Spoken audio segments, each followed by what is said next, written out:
આખો પંખો હેલવા માંડ્યા માકો હતું મેલે આવીને રોટલા બનાવવાનો હતો તે ટાઈમે લાઈટ જતી રહી। પંખો ફરે એટલે મેં નાઠો બારો નીકળેલો એકી કરવા એકી હોલ નથી 11 વાગ્યા હાઈ કરંટ આવ્યો અને આખા ગામની અંદર નુકસાન થઈ ગયું।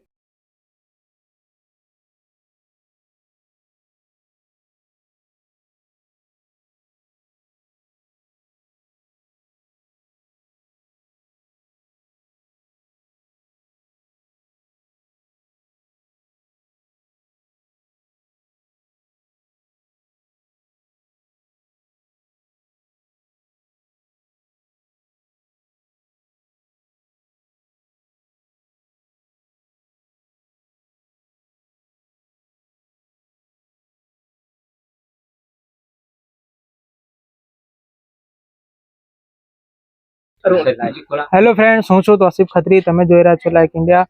આજે આપણે પહોંચી ગયા છે બોડેલી તાલુકાના વાંટડા ગામે, જ્યાં એમની સમસ્યા એવી છે કે ગામમાં હાઈ વોલ્ટેજ થતા 40 થી 45 ઘરોના ઉપકરણો બળીને ખાક થઈ ગયા છે। તો આજે આપણે વાત કરીશું ગ્રામજન સાથે, તેમને શું બળી ગયું છે ને શું સમસ્યા થઈ છે। આ શું થયું છે તમારે? અમારે ટીવી છે, રિસીવર છે, પંખા છે, 3 પંખા બળી ગયેલ છે, એક રિસીવર ને એક ટીવી અને એક બલ્બ, આટલું બળી ગયેલું છે અમારે। કેટલું નુકસાન હશે તમારું?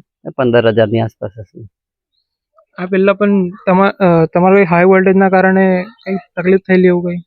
ના, હાઈ વોલ્ટેજ એટલે એવું નથી। પેલા એ લોકો જીબી વાળા 2015 ની અંદર કદાચ હશે, વર્ષ બહુ મને યાદ નથી, પણ તારે બી આ લોકોને અમે વારંવાર ડીપી ની કમ્પ્લેન આપેલી હતી, તોય છતાં એ લોકો જીબી વાળા અહીં આવીને જોવા બી રાજી નથી। આવે તો એમના ફુરસતે આવે અને કોઈ ગોમ ના હોય તો એવા એમની મેટે કરીને જતા રહે। પણ તારે બી મને કરંટ લાગેલો હતો વાયર જોઈન્ટ કરતા, બરાબર? એટલે તે આખો હાથ સળગી ગયેલો હતો અને કમસે કમ 2 વર્ષ જેવો દવાખાનામાં રહ્યા હતા। એટલે એના માટે આ લોકો જીબી ની આવી વારંવાર ઘટના અમને હતા। હાલમાં અમને 2 દિવસ પહેલા અમે કમ્પ્લેન ખેતીવાડીની જે લાઈન છે એના માટે અમે એક કેબલ ફાયર થયેલો છે, ચોટલો વાયર, એને અમે કમ્પ્લેન આપી તો તે જીબી ના માણસો 2 જણ આવ્યા અને 2 જણ જોઈને પછી લંગર્યું બી ઉતાર્યું નહીં અને એ લોકો રિટર્ન જતા રહ્યા કે અમે ખાલી જોવા આવ્યા છે કે, અને કોઈ પણ પ્રકારનું કામ કર્યું નહીં તઈ ઘડી આવીને। પછી કે તમારે આવીને અરજી આપવી પડે જીબી માં। અમે અરજી લખાવા જઈએ કે સાહેબ અમે ખેતરમાં કોમ કરવા જઈએ। હમણાં કોઈ આવ્યું છે? હમણાં જીબી માં અમને 3 એક માણસ આવેલા છે, તે કામ થઈ ડીપીએ ચાલુ છે, પણ એટલા હાઈ વોલ્ટેજ કયા કારણે આવેલા છે તે હજુ એ લોકો અમને જણાવેલ નથી। અહીંયા આપણી જોડે બીજા એક ગ્રામજન છે, કાકા છે, એમની સાથે વાત કરીશું। શું નામ કાકા તમારું? રસિકભાઈ। અહીંયા શું થયું છે તમારે? અમારા ગામની અંદર આજે સાહેબ અચાનક કઈક અમે તો ઊંઘી જ ગયેલા, 11 વાગ્યા સુધી કોઈ જાગતા હોય ઊંઘી જવું પડે। અમે ખેતરનું કામ કરતા આખો દિવસ થાકેલા ભાગેલા ઊંઘી જઈએ, તો પછી અચાનક સાહેબ એવો અવાજ આવ્યો ને પંખાનો, એટલે અમે જાગી ગયો તો આખો પંખો હેલવા માંડ્યા માકો હતું મેલે જાગી ગયો। એટલે અમે કંઈક બટન અડી મેકતો ને એ કરવા બાજુ તો ત્યાં હરકવા બાજુ, એટલે મને વિચાર થયો કે આ સાલું કંઈક થયું ખરું એમ। વાયર હો બધા ઉપર હાથ રાખીને ખેંચી નાખ્યા, નીચે તો આપણી કદાચ પ્રોબ્લેમ થતા આપણે ચોટી જતા। એટલે મેં પછી વિચાર્યું સવારે પછી આ અર્જુનભાઈ ને બધા અમે મળ્યા કે 100% આ બધા ઘરોમાં આવું બનેલું છે, એવું ગામની અંદર અમે બધા મળતા થયા કે ખરેખર મારે એલાન બન્યું કે આ ભાઈને એવું બન્યું, અમારે ચકાસણી કરવી પડે ને। તો ખરેખર આખા ગામની અંદર પછી અમને નક્કી થયું, અમે બધા ભેગા વેરા, પેલો ભાઈ આવ્યા, પેલા ભાઈ ના, મારે બી આવું થયું, મારે બી કદાચ મીટરની મહી ગડબડ થયો તો મારે એકલાને બન્યું એવું મેં નક્કી કરતો હતો એમ, પણ નથી એવું। 100% બધા આ જેટલું આ બોયલા છે અને તમે જોયું છે આ આખા ગામની અંદર પ્રોબ્લેમ છે, એટલે એમાં જરી શંકા નથી। અને નુકસાન તો છે જ, પોતપોતાને કોઈને પંખા છે, મીટર છે, ગમે તે નુકસાન તો થયું જ ઓછું હતું, કોઈ બાકી નહીં। બસ અહીંયા ગામજનો ભેગા થયા છે જે અને જીબી ના કર્મચારી પણ અહીંયા આવ્યા છે, તેમને કામ ચાલુ કરી દીધું છે। અહીંયા બીજા એક મહિલા છે, એમની સાથે વાત કરીશું। શું થયું છે આપણે અહીંયા? આપણે આ ગામે બહુ નુકસાન છે। શેના કારણે થયું? આ લાઈટો અમે રોટલા બનાવવાનું હોય, અમે ખેતરમાં કામ કરીએ, હજી આવીને રોટલા બનાવવાનો હોય તો તે ટાઈમે લાઈટ જતી રહી।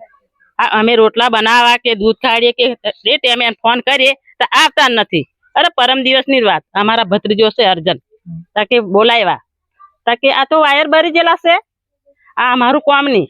ભાઈ જતા રહ્યા, કશું જ કર્યું નહીં. એ ભાઈ અમારે બોરો કાપ્યો અને ભાઈ જોઈ જતા રહ્યા.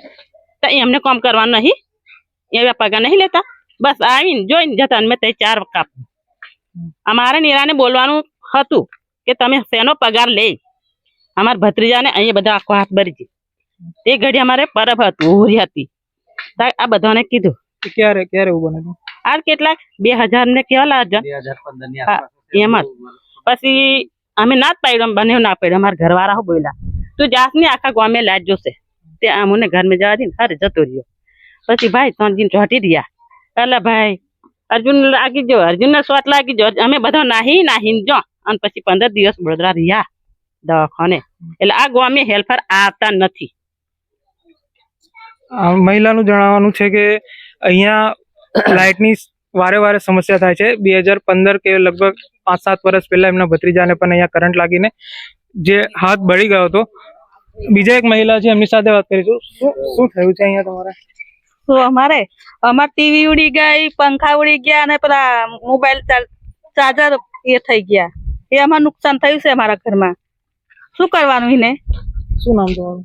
રાઠવા ગંગાબેન લક્ષ્મણભાઈ વાટડા. અહીંયા બીજા એક કાકા છે, એમની સાથે વાત કરીશું. તેમને શું નુકસાન છે? કાકા? અમારે સાહેબ નુકસાન એક બોર્ડ, 2 પંખા, એનું નુકસાન અમારે થયું છે.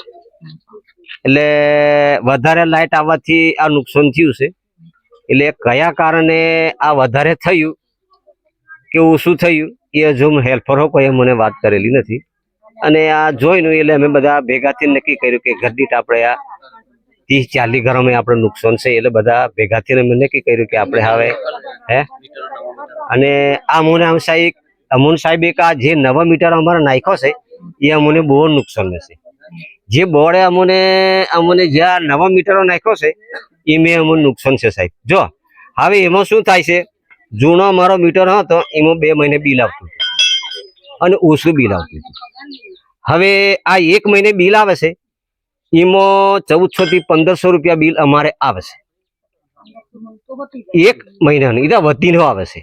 એટલે અમારું એવું કેવું છે. અને એક તો સાહેબ અમને મેં એ ભાઈઓ મીટર ચોંટાડવા એમને મેં પ્રશ્ન કર્યો કે હેરા સાહેબ આ મોબાઈલ ની સિસ્ટમ ગોઠવે છે તો ખરેખર નક્કી કરો છે કે કઈ રીતે એમ?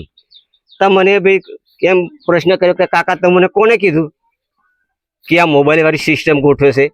તમે કીધું મેં ખાતરો નહીં કર્યો પણ લોકોની વાત છે આ.